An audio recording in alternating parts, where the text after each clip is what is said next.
So we want to make sure that everything that we are focusing on is preparing us for that formal speech, that informative speech. And so you'll see the speech outline template. We've got the preparation stage, introduction, body, conclusion, references. That preparation stage is this right here. General subject, general purpose, method, type, organizational pattern. So that's what we're going to start diving into tonight and then finish on Thursday to prepare you to be able to complete at least that preparation stage. So if you remember, we learned from Cicero. Invention is one of his 5 canons, right? How we go about creating a speech is important. We need to give time and energy and space to how we initiate that process of writing and rehearsing and revising a speech. And so to do that, we need to prepare, and that's why I call this the preparation stage. I didn't used to have this as part of the process, but when I started teaching public speaking, I started with teaching about writing the body of the speech, then you go back and do the introduction and then the conclusion. But people were struggling to get started. And so I had students coming to me saying, Professor, I don't know where to start. How do I get those creative juices flowing so that I know a direction? And so that's when I said, there's the preparation stage. That was part of the outlines I had used, but I didn't include it as part of the course content. So I was like, let's start there. Let's start with making some choices that will give us a direction. And so that is essentially what these choices are. Method, type, and organizational pattern will help you take a subject and give you some focus as you go out and do some research. And so we're going to learn about each of those types. So, but this also is an assignment, the informative speech topic selection. I should probably rename this subject selection because it can get confusing when I talk about the topical organizational pattern. But it really is you're selecting the subject that you want to have for your informative speech, right? So what do you want to teach us about? And hopefully it's something you have some knowledge of, maybe something you have some experience with, right? So you can work that into your rapport step. But we want to start this large assignment with step 1, with stage 1, which is the preparation stage. So again, we're going to build this as we go, and the first step is claiming your topic by submitting the preparation stage of the speech outline template. So again, if you click a link, right, within an assignment and it doesn't pull up the document, which it looks like this one does, so that one works, you can find everything under course resources. So content, course resources, info speech template. It looks like that link works. So this is what we are diving into and preparing for to use for our informative speech. So you'll see that at the end of this week you select your topic or the subject of your informative speech. With that in mind, it'll help you as we go forward and dive deeper into these other parts because you'll have that in place, you'll have that decision made, and it'll help you apply what we are learning in the moment as we go forward. So that is what we are working on today, or this week. So let's talk about outlining the speech. So speech outline. So I give you the speech outline template, but I want to explain some parts of the speech outline template and parts of the process. This is note-taking time. Again, I don't lecture directly from the textbook. It's my own insights that build on the textbook. So do make sure, this week there are those 3 readings, which are in line with my lectures this week. Sometimes the way I schedule the readings is you're reading this week what I'm going to lecture about or talk about the following week, but this week they line up to where what you're reading is in line with what we are learning about this week. Let's start with outlining the speech. So when we deliver a speech, we always start with the introduction, right? Introduction, body, conclusion. We learned that all the way back from Corax of Syracuse, that is what makes a speech, an introduction, body, and conclusion. But when we start writing our speech and designing our speech, we actually don't prepare it and write it in that order. We start with the body of our speech. That is where we start because we need to know what our main points are in order to be able to move forward with the introduction and the conclusion, right? Because in the introduction, we preview our main points. Today I'm going to talk to you about point 1, point 2, point 3, or point A, point B, point C. You need to know what those are in order to preview it. And same thing with the conclusion. You need to know your main points in order to review them in your conclusion. So that's why we always start with the body of our speech, with our main points. After our main points, we have subpoints. Some texts call them supporting points. I kind of use those interchangeably. Subpoints, supporting points. That's all the research, the data that you do about your subject, right? The quotes, the statistics, the details, the points that details of the points that you're trying to make. And then we have our transition statements, or connectives, I believe is what this textbook helped. Again, I've used multiple textbooks, so I sometimes get confused. I call them transition statements, which help you go from one point to the next. And so, again, we'll dive into each of these in just a moment, but we start there. We start with the body. Then we go to our conclusion, right, where we're going to review our main points, and then we work on our introduction, our attention step, rapport step, credibility step, and preview step. And so again, keep in mind, we write this, or when we're going through the drafting process of drafting a speech, we start with the body. So you'll hear me reference a variety of different outlines. So again, in public speaking, we don't write essays, we don't write papers, we write speech outlines, which can be confusing especially if you take an English class or a class where you write an outline first and then you have a finished product, which is a paper or an essay. In here, we still call all of those outlines. So we have a variety of different outlines. So the first type of outline that we have is going to be a keyword outline. And this is what I'm looking for when you submit your draft, is this a keyword outline. What I mean by keyword outline is you may just have keywords in the body of the speech, right? And maybe you've started doing some research, so you maybe have some supporting points. But your body doesn't have to be fully developed. It can just be keywords and just where you are in the process. But I am looking for, at that point, at least some kind of full sentences with the introduction or conclusion, so that I know you've gone at least through those three steps, right? Because if you're writing it in order of body, conclusion, introduction, then I should be able to see something in each of those parts of your speech outline. But the full sentences for the introduction and the conclusion help me give you some feedback, as well as if I know your main points, I can give you some guidance. So you'll see, again, the way we do the speech outlines, number one is we do submit our topic, or claim our topic by submitting the preparation stage of our speech outline template. Then from there, we'll be expanding and preparing a draft, keyword outline draft. And you'll submit that a couple weeks before the delivery date, because I will review it and I'll give you feedback. And just submitting a draft, you get all the points. The goal is for me to be able to give you some guidance, and just make sure you're on the right track. So you get full points just for submitting a draft, a keyword outline draft, but again, it will help me help you ensure you're on the right track. So some students, surprisingly, don't submit a draft, even though it's an assignment with points. So I encourage you, please do make sure you get that draft and get it in on time, because I do my best to review those very quickly, get you feedback, so that you have at least a week, if not a week and a half, to take my feedback into consideration as you finish the assignment. So then we have our preparation outline. You may also hear me refer to this as our full sentence outline. This is the completed product. This is going to be a detailed outline that you have developed as a part of going through the speech writing process. You have full sentences for the body, conclusion, and introduction. Everything is there. And so this is what we're working towards, this preparation outline. Now, the thing is, it doesn't stop there. So the full sentence or preparation outline is what you'll be submitting for a grade. So again, full sentences for each part, introduction, body, conclusion. You'll have your preparation stage, right, where you've made those choices. You'll have your references section. All of your references will be included with in-text citations inside the body of your speech, or introduction and conclusion. So this is the finished product that we're working towards. And I have examples. As a matter of fact, probably one of the best examples are going to be some of my introduction or some of my special occasion speeches that I have, where I have my examples on Brightspace. You can also download a couple student examples of speech portfolios. So remember that every speech you do in this class, you'll want to put into the speech portfolio, right? The speech portfolio is just a amalgamation, a collection of all your writings and speeches in this course.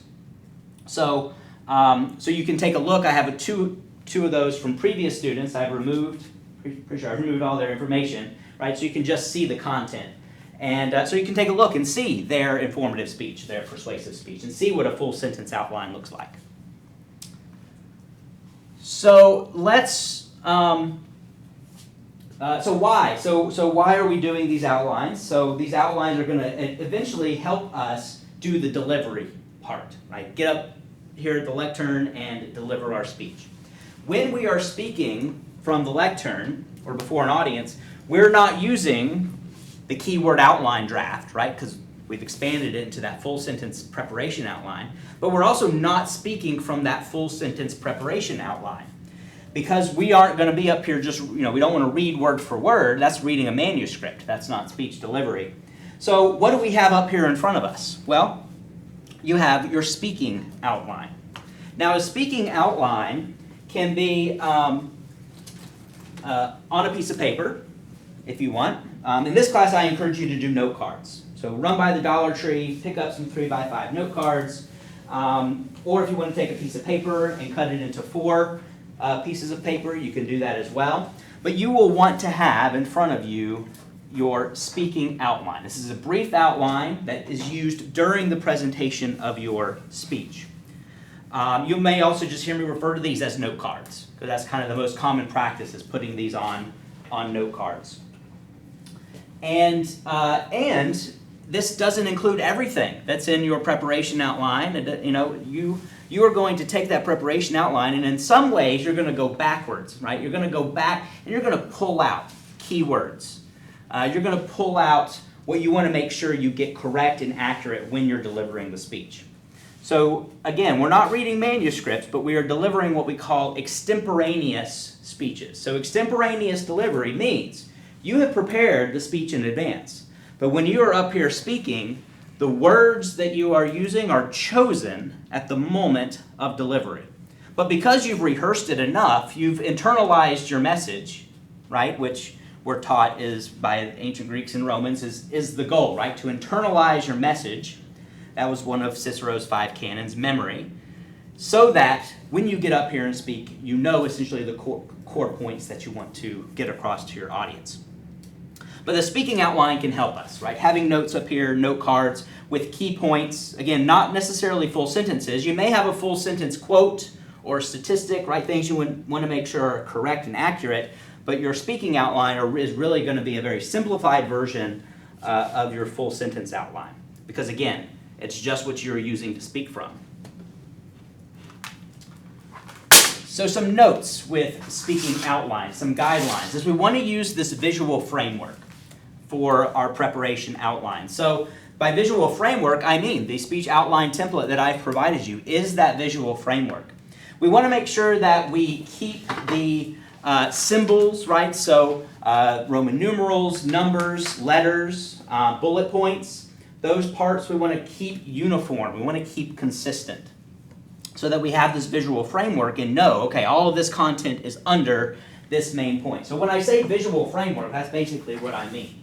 I mean that there is a main point, and then there is a couple supporting points, right? You have another main point, and then maybe 1 or 2 or 3 supporting points, right? You could also have, instead of A, B, you could do 1, right? 1 is your main point, 1A, and A be your supporting points. So whatever you want, and you can stick with what's in the speech outline template if you want. But that's what I mean by visual framework, right? You can see that this information is related to that main point, right? This information is related to that main point. So that is the visual framework that we want to keep. And again, not all instructors provide templates. I do because it makes it easier to give you what I want, give you what I'm looking for. So we want to keep this visual framework. We want to make sure that when we're speaking from our notes, from our speaking outline, that it's legible. We write big enough so you can see it. But again, we're keeping it brief. You're not writing everything. It's not just transposing your full sentence outline over to note cards. Once you start your preparation outline, you can start rehearsing your speech, right? Once you have full sentences actually you could even start it at the draft stage if you wanted, rehearsing your introduction and conclusion.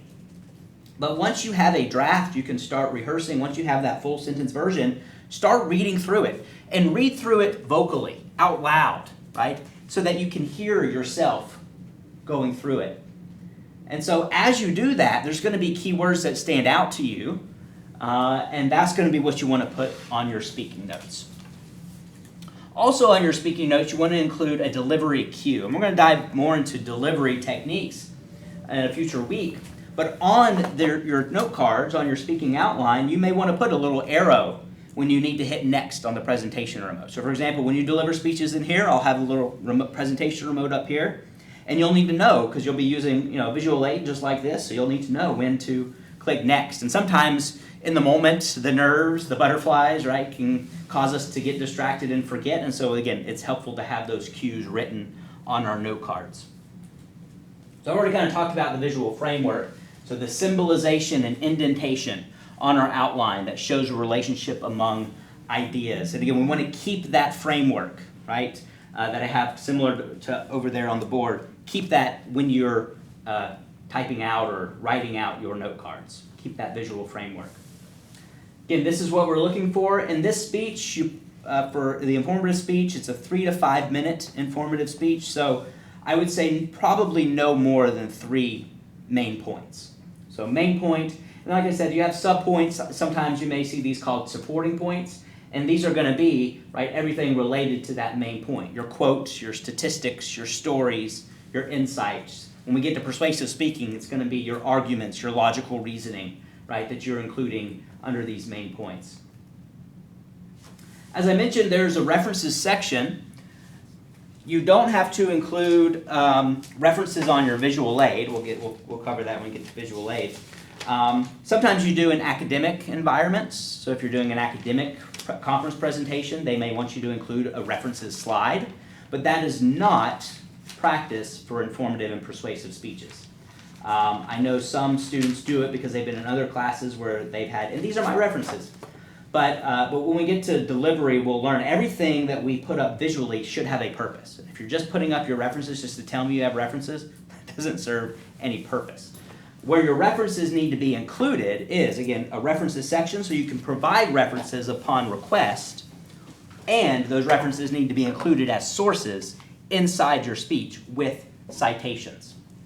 And we'll dive deeper into that as well. As I mentioned, on your speaking outline, you need to have those delivery cues, so directions for delivering key parts of the speech. And we'll practice this and get to this when we do delivery techniques, but one of the techniques is what we call the speaker's triad. So this is where, as the speaker in front of the audience, you pick 2 or 3, that's why it's called a triad, because 3 points to stand during your speech. And it kind of forms a triangle. So usually, if you're before an audience, again, you want to be mindful of where your visual aid is. But you may have a lectern that you stand behind, and that may be your point 1. Your point 2 might be away from the lectern, closer to the audience, to build some psychological rapport, what we call immediacy with the audience.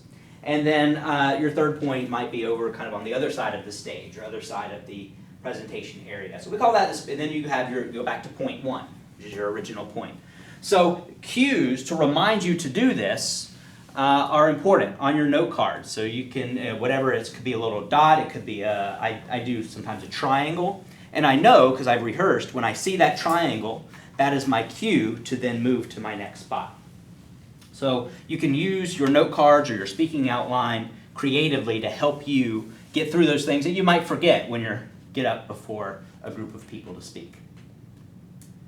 So let's talk about how we organize our speeches.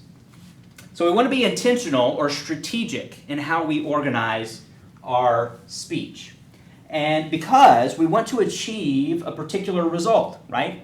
And for an informative speech, the goal, the general purpose, is to inform. All informative speeches, your goal or general purpose is going to be to inform.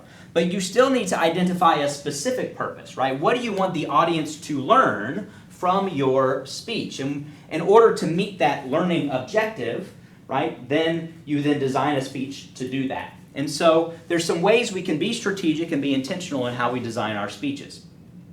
So as I mentioned, we have our main points, which are just major points developed in the body of the speech. Most speeches will have between 2 and 5. You don't want many more than that because that's a very long speech and it's too many main points for your audience to remember. Classroom lectures are a little bit different. You may have multiple main points, but usually students are taking notes. So in classroom lectures, you may have more main points. So that's kind of a little bit of a difference based on context and based on environment.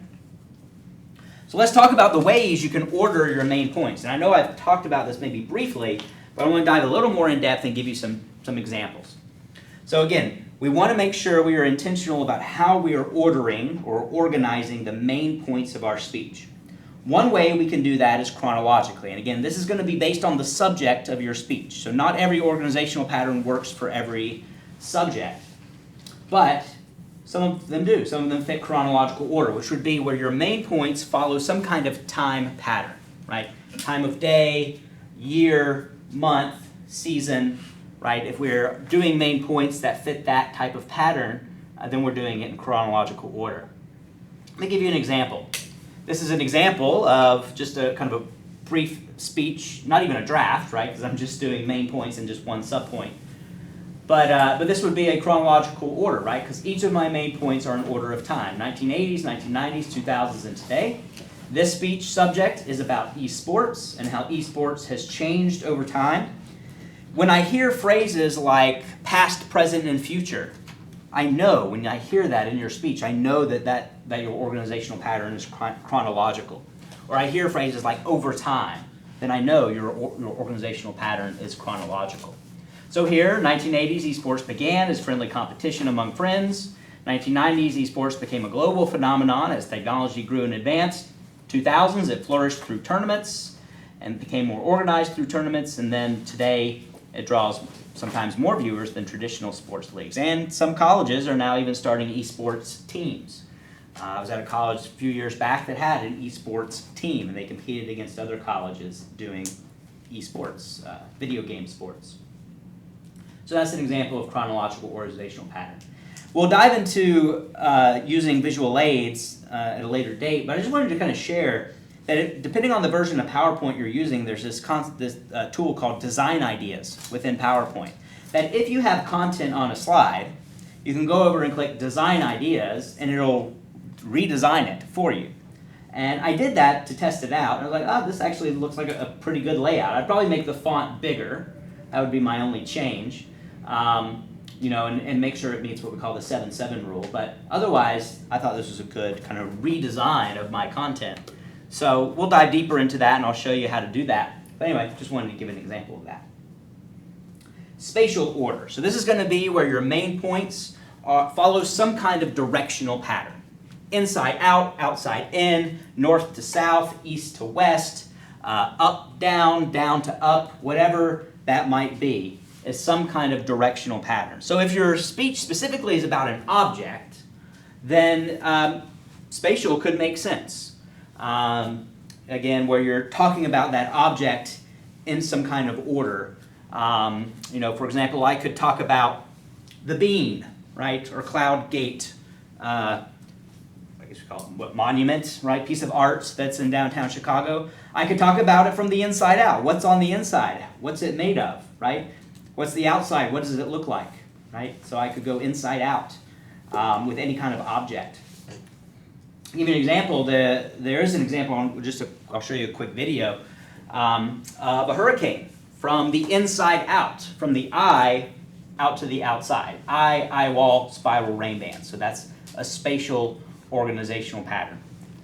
Here's an example of that spatial organizational pattern. Now that we've looked at the relatively calm eye of the hurricane, let's take a look at the next ring of the storm. Surrounding the eye of the hurricane is the eye wall, a dense ring of clouds that produce the most wind and rainfall. It's very hard to see the eye wall from above, but you can see it more clearly in this graphic. The eye is the lighter colored area in the middle, and the eye wall is the darker area on the sides.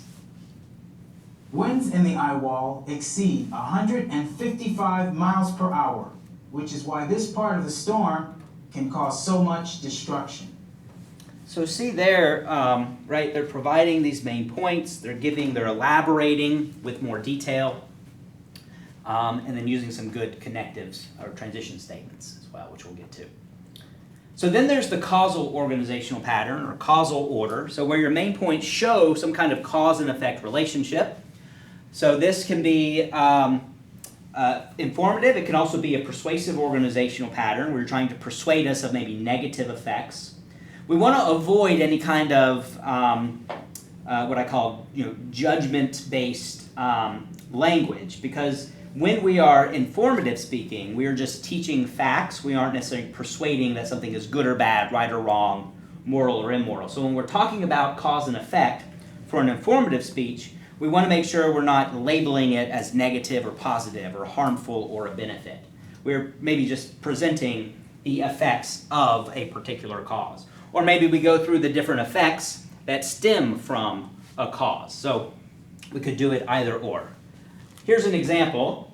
I would probably do this more as a persuasive speech, trying to convince you of the negative effects of this cause. So there's a growing shortage of trained nurses in all parts of the country, and the effect of that is that it will strain the entire healthcare system. And I would go more in depth. Again, these are simplified, but I would provide more depth, right? How is it straining the entire healthcare system? When is it projected to strain? Is it already straining the healthcare system? What has led to this cause, right? So some of this is talking about this growing shortage of trained nurses and what has led to that cause.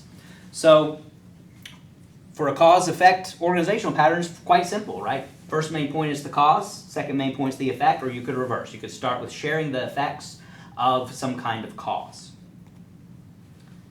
Then we have problem-solution organizational pattern. This we actually will just reserve for persuasive speaking. This is a very effective persuasive speech organizational pattern. It can also be informative, but again, we're going to refrain from using this right now for informative speaking. But I want you to be aware of it because it can be a good informative organizational pattern where you present to us a problem, and then that could be one main point or several main points, and then you present to us the solution to that problem. The reason why this is usually more of a persuasive organizational pattern is because, one, you're trying to persuade us that something is a problem, so you have to provide facts and some logical reasoning to support that, and then you're trying to convince us that this solution that you are presenting will solve that problem. So it's very persuasive in nature, but again, could be, we'll learn that when you get out into the real world, there's sometimes a lot of overlap between persuasive and informative. So you could also use it for informative. But for this class, we'll stick to using it just for persuasive. And we'll cover that in more detail when we get to persuasive speaking. And then there's the simplest organizational pattern, the one that if it's not any of the others, and I don't think I mentioned comparative in here, where you're comparing and contrasting one or more things. That might be in the textbook. But topical. Topical is the simplest. It's essentially, and this is where it can get confusing, because I use the word topic in a variety of ways. Essentially, you think of it as each of your main points is a topic related to a subject. So 1 or 2 or 3 or 4 topics related to a general subject. And so again, if it doesn't fall into any of the other categories of organizational patterns, it's topical. It's the generalist type. So here's an example. So Josephine Baker was an entertainer, she was a spy, and she was a civil rights activist. So here are 3 main points, 3 topics we could say, underneath the subject of Josephine Baker. So if you're going to do an informative speech about a person, then topical, again, but you could also do chronological. I could say Josephine Baker, I could give you points of time in her life. Josephine Baker as a child, where she grew up. Josephine Baker, before she was famous, and Josephine Baker when she was famous, right? And I could provide dates to that and do it chronologically. So again, depending on the subject you choose, you could go a variety of directions with your organizational pattern. So I'm hoping you start to see that. Really, that's why you have to make these choices as part of the preparation stage before you go out and do your research. Because knowing if you need to look up more chronological related information versus just more topical related information will help you go out and do that research. But here we have, Josephine Baker captivated audiences in Europe and America as an entertainer. She gathered information on Nazi activists in France during World War II as a spy, and then as a civil rights activist, she worked for racial equality. So again, and you can see I'm using some parallel phrasing, right? As an entertainer, as a spy, as a civil rights activist. But my main points are also very short, so keep that in mind. For the main points of your speech, you want them to be a word or a short phrase, nothing longer, not a full sentence. You reserve the full sentences for your supporting points. So and that's because for your introduction, you're going to have to preview your main points, right?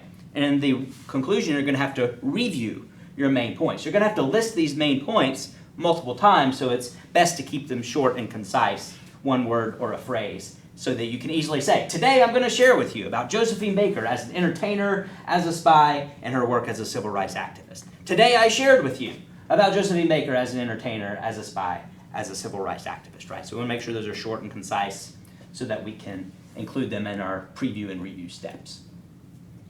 So just some tips to keep in mind when we are preparing the main points of our speech and the body of our speech. We want to make sure each of our main points are separate, distinct main points. It can be very easy to get them mixed up or confused or to use language that isn't clear. Make sure each of your main points are a separate, distinct main point. Also, try for the same word pattern, like I did with Josephine Baker, like with the hurricane example, right? Those were all words. For the esports example, those were all dates. So try to stick with some kind of parallel wording or parallel phrases, and that will help you. That's a creative way to ensure your main points are remembered. And then make sure each of your main points have balanced time, that you devote balanced time to each. We don't want one main point, to be 2 minutes and another main point to only be a minute. So make sure the information that you're including under your main points ensures that you're balanced throughout. So now you know how to write the main points. What about those supporting points, or the sub-points, as you might see? So these are all of those materials that you're going out and finding and including in this part of your speech outline. So again, when we get to the full sentence preparation outline, you're going to have words or phrases for your main points, but you're going to have a lot of bullet points, right, that are full sentences with all the information that you're collecting, statistics, quotes, stories that you're sharing, right? All of the what we call meat and potatoes, right, are in this supporting points part of the body.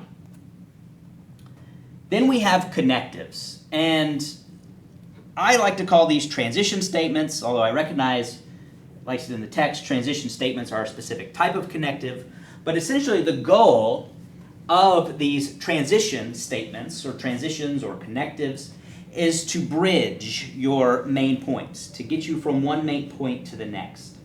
So it's a word or a phrase that helps you connect these ideas. All right, that is my break alarm. So we can take a 3-minute break. So if you need to stretch, grab some water. As soon as everyone is back, we'll pick back up. So put right for 3 minutes if you need it. So 3-minute break.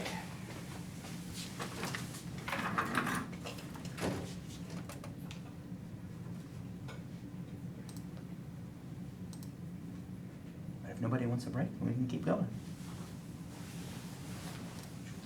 But I want to at least give you the option to stretch your legs if you want. There we go. That's what I needed.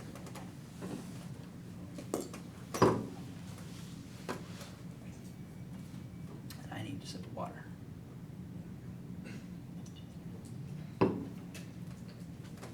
Does anyone need a break? Keep going? All right. Leave the door open. It's quiet now. It was loud earlier. All right. So, types of connectives. Again, I will refer to these as transition statements. In the speech outline template, I just label these transitions and then make them italicized so they stand out. but there are essentially 4 types of transitions or connectives I want you to be aware of. The first is a transition. It indicates the speaker has finished one thought and is moving to the next thought. So you're transitioning literally from one thought to the next thought. Connectives and transitions are important primarily because it helps your speech flow.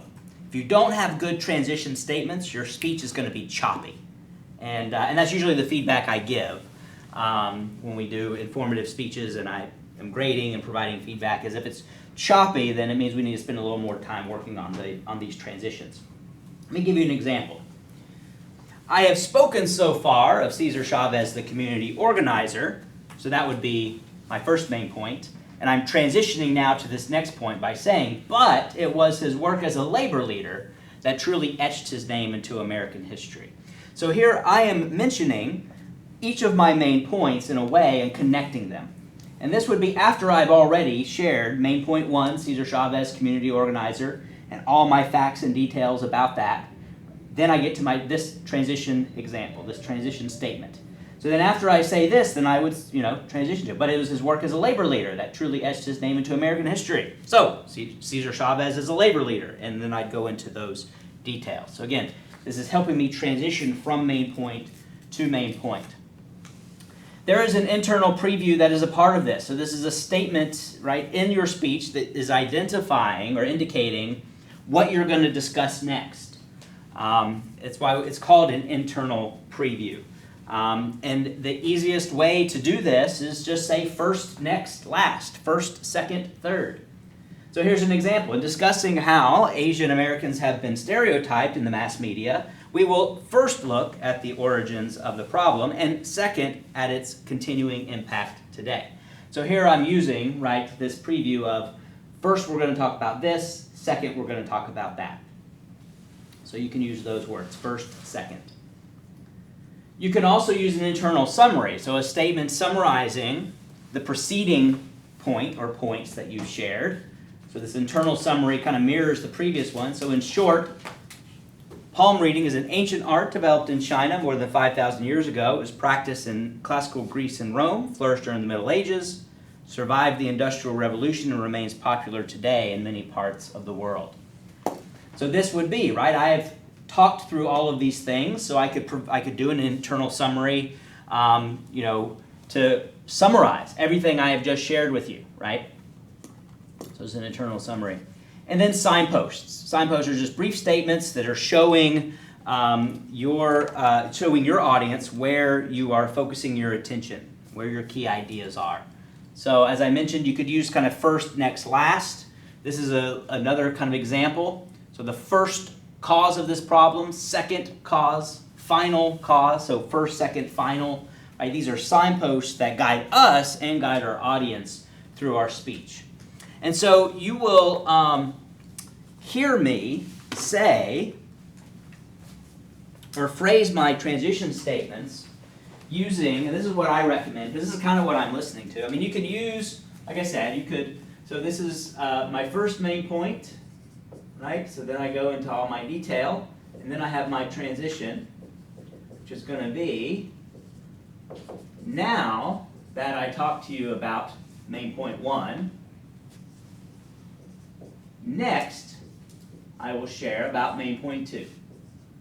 So this now and next is also, and that's kind of what I recommend for our speeches in this class, to have that be your transition statement. So then I would go into my second main point, and then get to all my good information, and then my next transition statement would be, now I've shared with you main point 2, next let me share with you my final main point, or main point 3. Right? So these transition statements, again, I'll use the word transition statement to essentially mean all these types of connectives. The textbook goes deeper into the differences, but I just call them, and what you'll see on the speech outline is just transition. Like I said, I italicize my transition statements so that they stand out in my speech outlines. So that is, so we want those to help our speech flow. So let's talk now about So we've talked about our organizational patterns. So that's one of the three choices you have to make when we are delivering a speech. So kind of the three main things that we're needing to decide on, in no particular order. We just learned about the what I call the org pattern. So that's the order of your main points. Next, we're going to learn about the informative speech types. So there's different types. Just like we had different types of special occasion speeches, right? We had speeches of introduction, speeches of accepting an award or acceptance, speeches of presentation or presenting an award, commemorative speeches, right? So all those are our special occasion speech types. We have informative speech types as well, and we also have persuasive speech types. So we're going to learn about the types, and then we're going to learn about the methods.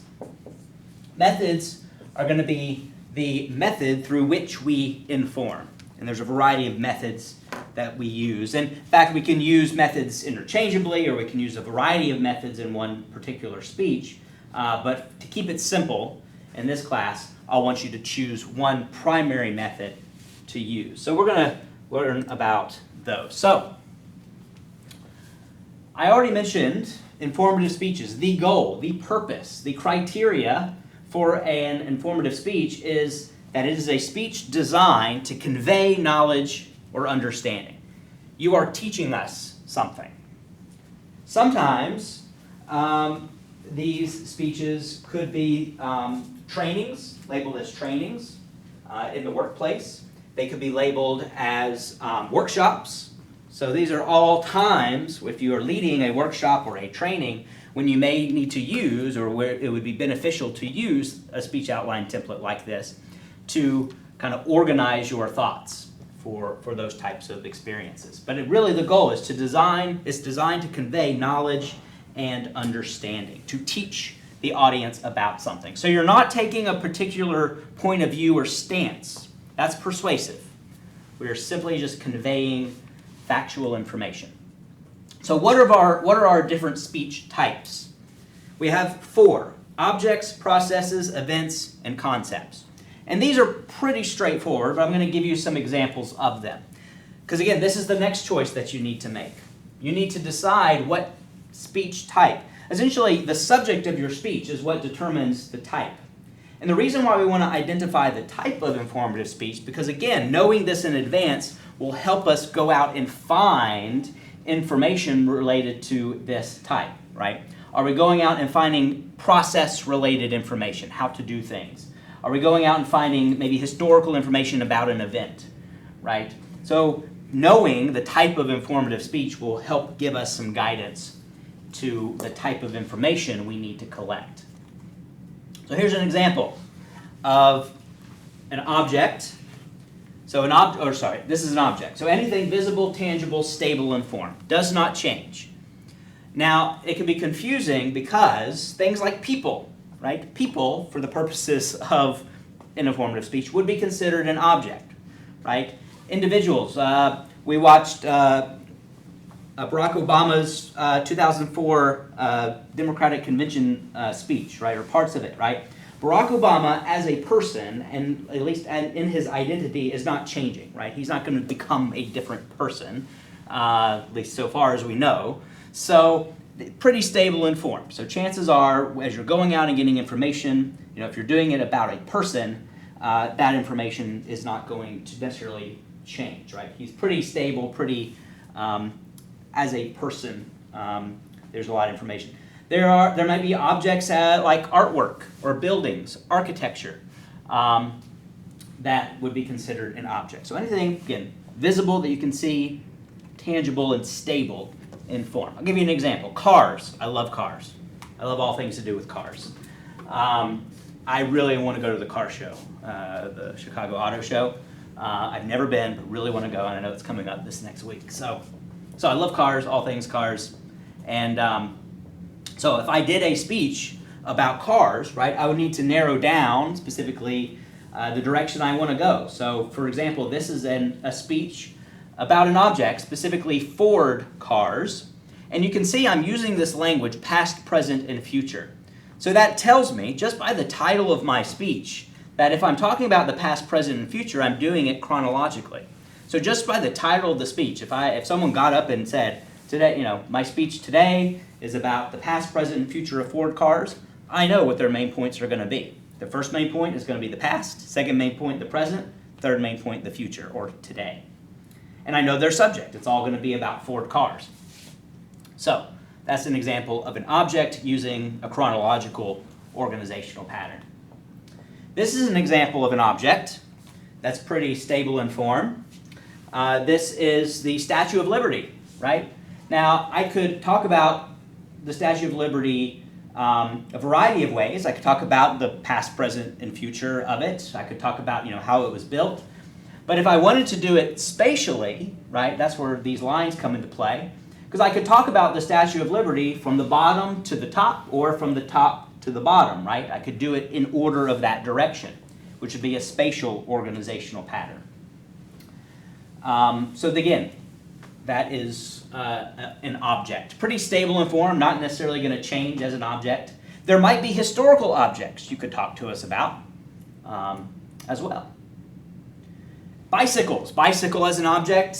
I mean, there are a variety of different types of bicycles, but in general, the bicycle is something that's got, pretty standard types of elements on it, right? Pedals, handlebars, seat, wheels. But I could talk about the evolution of bicycles. And again, just that word evolution kind of cues me in that it's going to be probably in order of time, right? It's going to be a chronological order or org pattern, and it's going to be, the subject is going to be about bicycles. So those are all objects. The next informative speech type is process. This is going to be any systematic series of actions leading to a specific result. So any kind of systematic series of actions leading to a specific result. So again, you may choose to do a process speech. So here's some examples.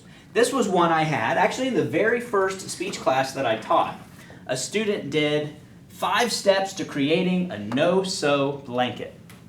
And she took us through each of those steps.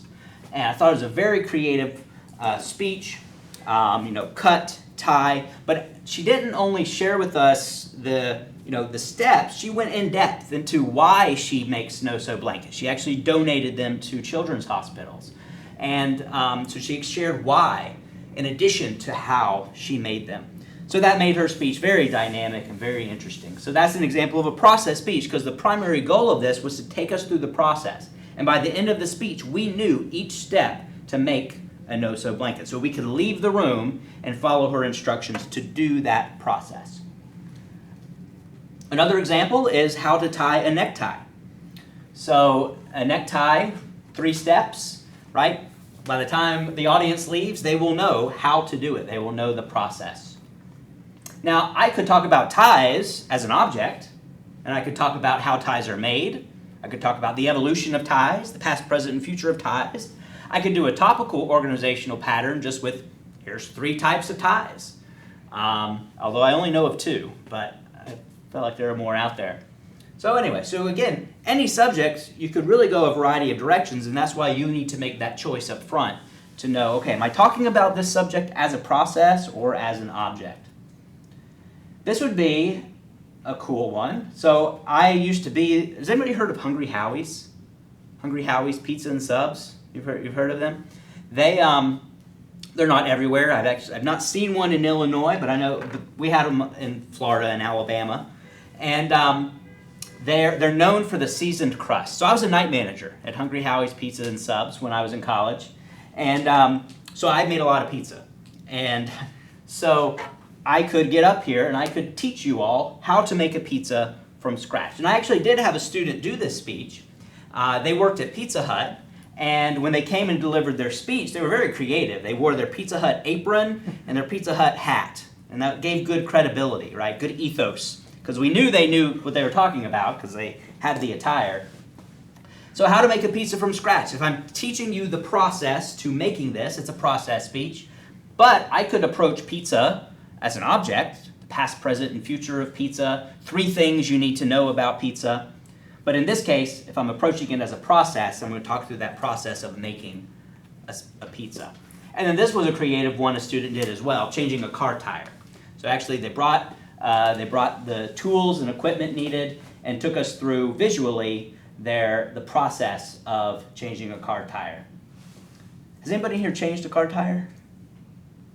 It's not as many people do it nowadays. I had an Oldsmobile Cutlass Sierra. It was my first car, an older car. It was 86 Oldsmobile Cutlass Sierra, and I could do everything on that car. I could do everything under the hood. I could everything.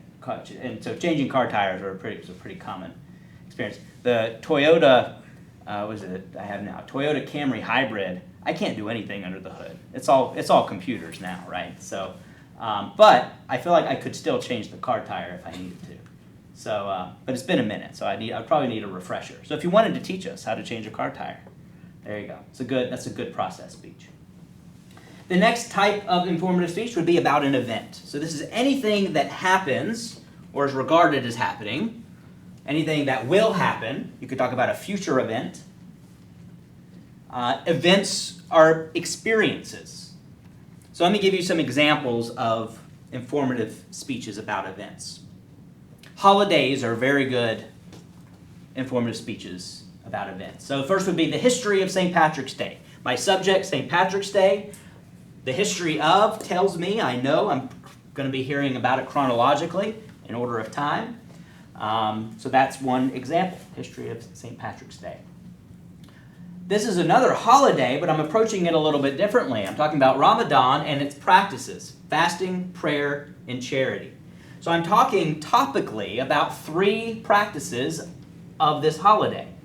So I'm talking about an event, but doing it just a little bit differently. I could talk about the past, present, or the history of Ramadan and its practices and share with you these practices that way. But again, the choice I have made is to talk about it as an event and talk about these 3 actions that happen during this event. And then the last of our informative speech types is concept. If it doesn't fall into any of the other categories, chances are it's a concept. It's the broadest. It's any belief, any theory, idea, notion, principle.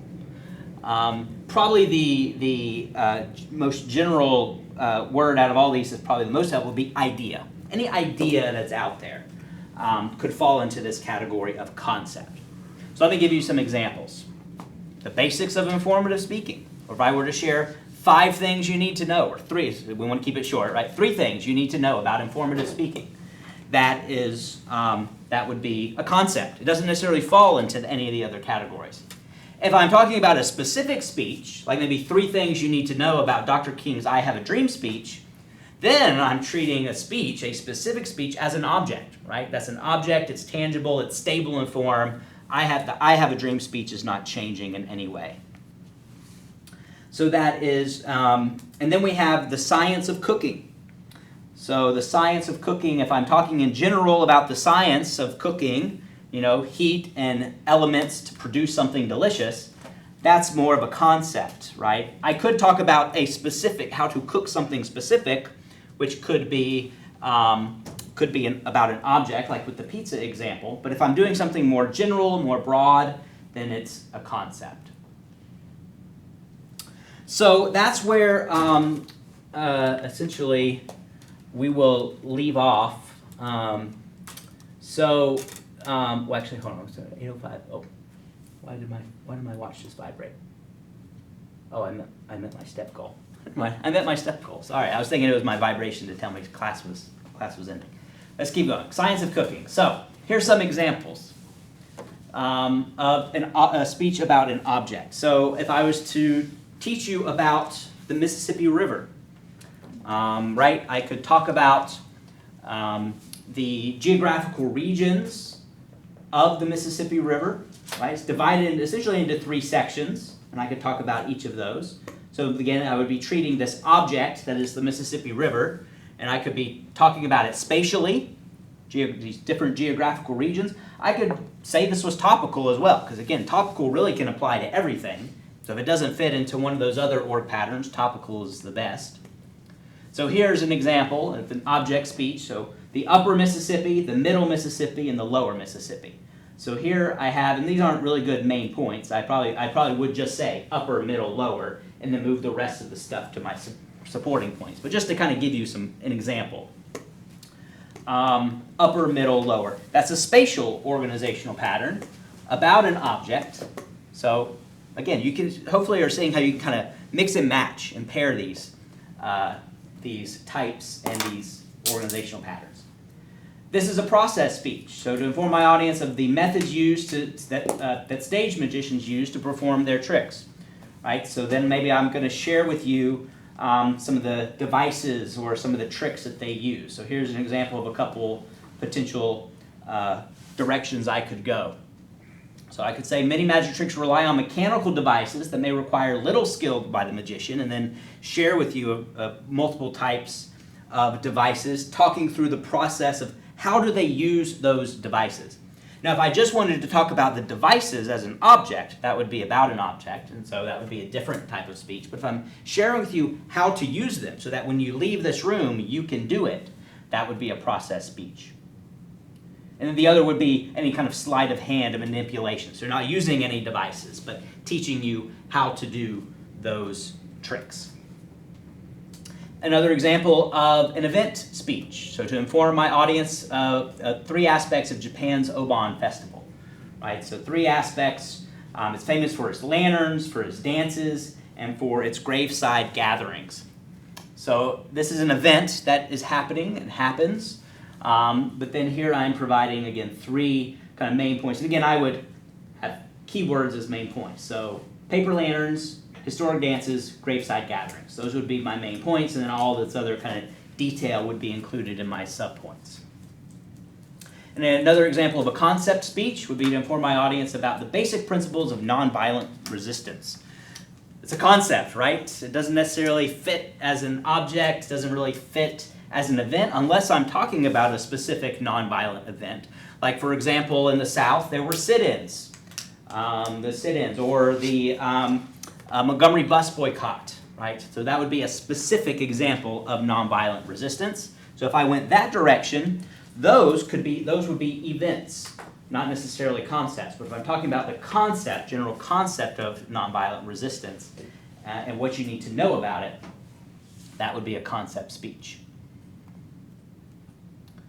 So those are our types. So we have learned our org pattern, the order of our main points.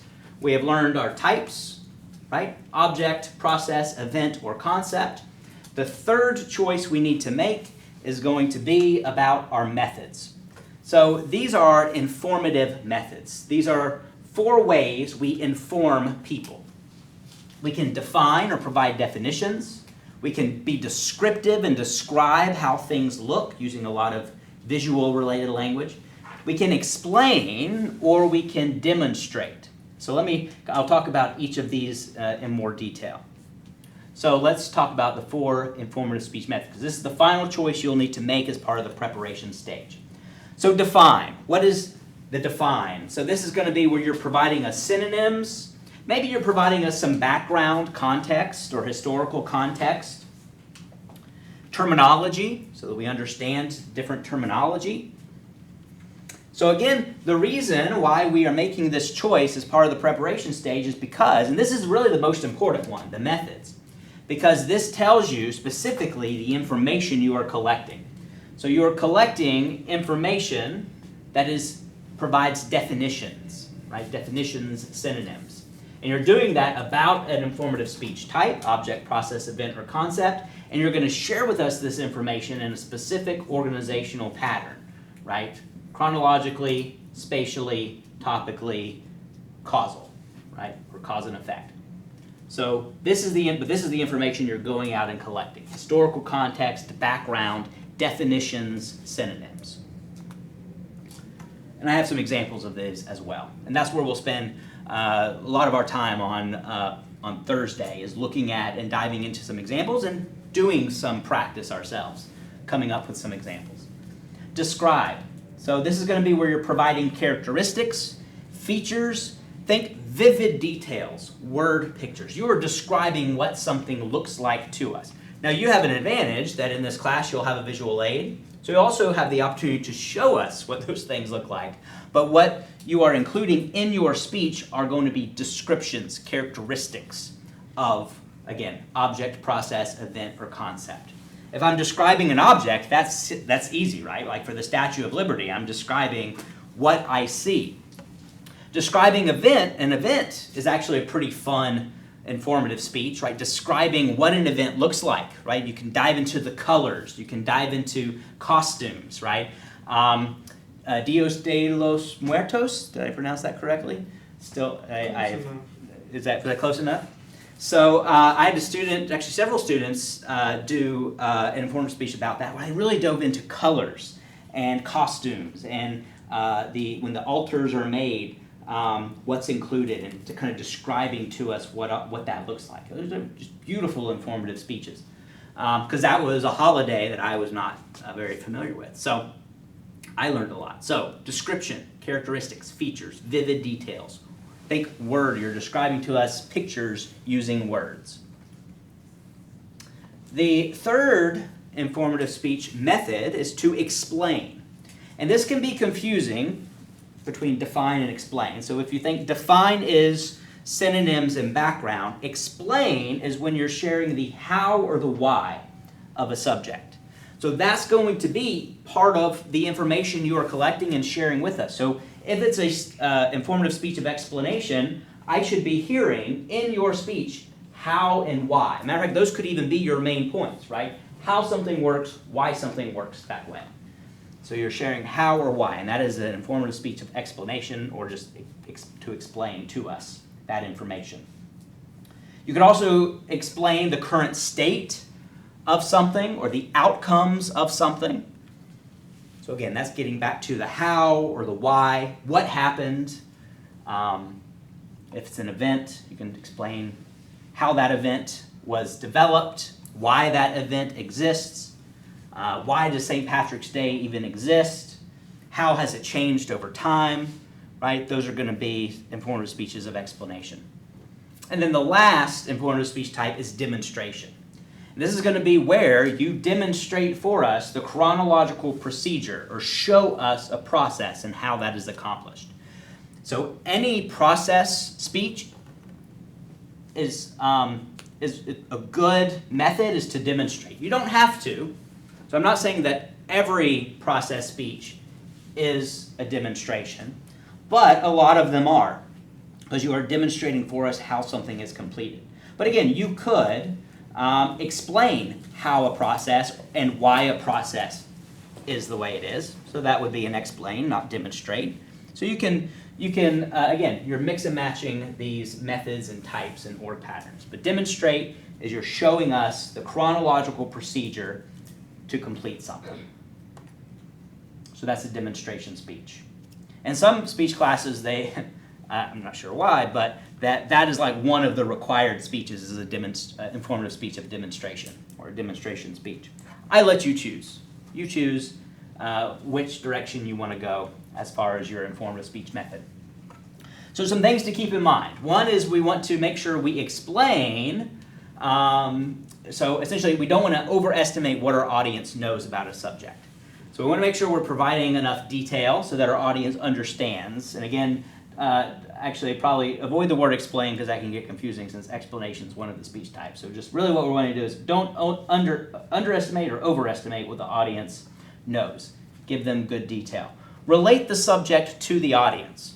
So this is one of the ways we incorporate rapport throughout our speech, not just one and done, right? The rapport step is part of our introduction, but we want to build rapport and find common ground throughout our audience. So finding ways through your speech to connect your main points to the audience, or to an experience the audience may have or may be having. Don't be too technical. So if we were doing this for a conference, we may want to get technical, right? We might use a lot of language that's specific to our profession or to our work. But for the purposes of this speech, or to a general audience, we want to avoid that technicality. I once had a student, he was a pre-med student, was very interested in going into the medical field, not to be a medical doctor, but to do medical research. So he was like deeply entrenched into the intricacies of medical research. And his first draft of his speech was very technical, and a lot of it I didn't understand. I was like, look, you've got to back us out a little bit, and don't get too specific. We also want to avoid abstraction, so we do want to provide some specificity? Yeah. Specifics. We want to provide some specifics and not be too general. And we want to personalize ideas. Share your personal stories as your supporting points. Share your relationship to that topic. And then be creative. And we can be creative, and I'll share with you some examples of using creative language. But we want to make sure we're intentional about incorporating creative language, which we can do, not just for, and a lot of people assume that, if you're doing a speech of description where you're describing something, that is creative, and it is, but we can be creative regardless of the speech method, right? We can use description in other, as a technique in other parts of our speeches. So we'll learn some strategies for being creative. Parallel structure, right? Antithesis, some of the things we've heard about so far, though, that's creative ways to creatively share with us your speech. Let me just show you an example of someone explaining concepts. So here in their speech, they're providing us like a main point, and then they're diving deeper into that main point, explaining for us this detail. So listen to this example. Based on the teachings of the ancient Chinese philosopher Confucius, Confucianism is a code of conduct for life. It's a blend of ethical, moral, political, and philosophical insights. One key to understanding Confucianism is the word Gen, J-E-N. While there are many different ways to translate Gen, it's basically about living compassionately in society. According to the Encyclopedia of Social History, Gen means being sincere to oneself and sharing the feelings of others by putting oneself in the position of others. Now that we have a better understanding of the word Gen, let's take a look at some other aspects of Confucianism. So you hear that transition statement? Now that we've heard some things about Gen, now I'll share with you other things about Confucianism. So that was a good transition statement. But here you can hear, just through this short clip, you can hear some key words that give us some information. And I think I heard her say it was spelled J-E-N. Did I hear that right? So Gen, right? So she's talking about Confucianism, right? So that is her subject. She's sharing with us some facts about Confucianism, and that was one of her main points. So we know that what the topic is, we know what the main points are, and I would surmise, and she's just sharing with us kind of these general topics related to this subject, that her organizational pattern is topical. It's a topical organizational pattern. So just from this, I can tell that she is defining, right? She's providing definitions for us, and that is how she's going through her speech. Gen, that's a concept, here's the definition. Here's another concept and a definition. Here's another concept and a definition. So here we are learning about a concept. So for this, it's a concept that she's using, the definition, or to define, method, and her organizational pattern is topical. So just from that one clip, I can hear and be able to pull out what her org pattern, what her type, and what her method are. So that is where we will leave it for tonight. So we will pick up with relating to the audience, so some things we can do to relate our speeches to our audience when we meet on Thursday. So just a couple of reminders. Make sure you bring with you some kind of article that you can use to write a civic engagement news practice speech.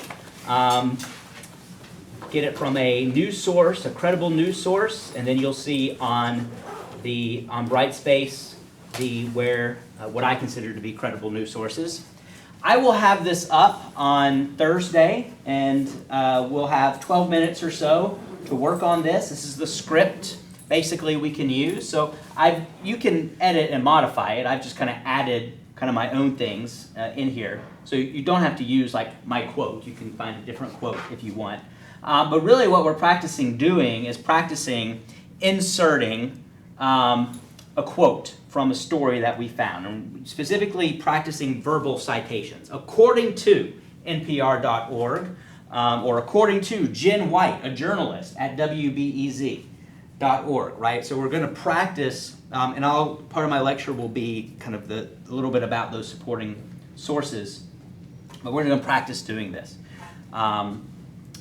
Again, you're practicing going out and collecting some data and then incorporating that data into the body of your speech. So that's our practice, simple. That's our practice speech for this week. It gets more complicated, right? So this is the practice speech, and then our last of our practice speeches is Chicago Places, where you'll actually come up here to the lectern, you'll have a visual aid, and you'll practice everything we've done so far, plus using a visual aid. So that's kind of the last of our practice speeches. But this is what we have lined up for Thursday. So Thursday we'll pick up where we left off. We'll look at a bunch of examples, and I'll play for you an example of a formal informative speech, so you can identify, and we'll dissect it so we can identify all the relevant parts that we've learned about, and and then we'll practice doing it ourselves, the civic engagement news speech. So that's what we have on Thursday. It's 8:22. We will end right here, and I'll see you all on Thursday. Thank you.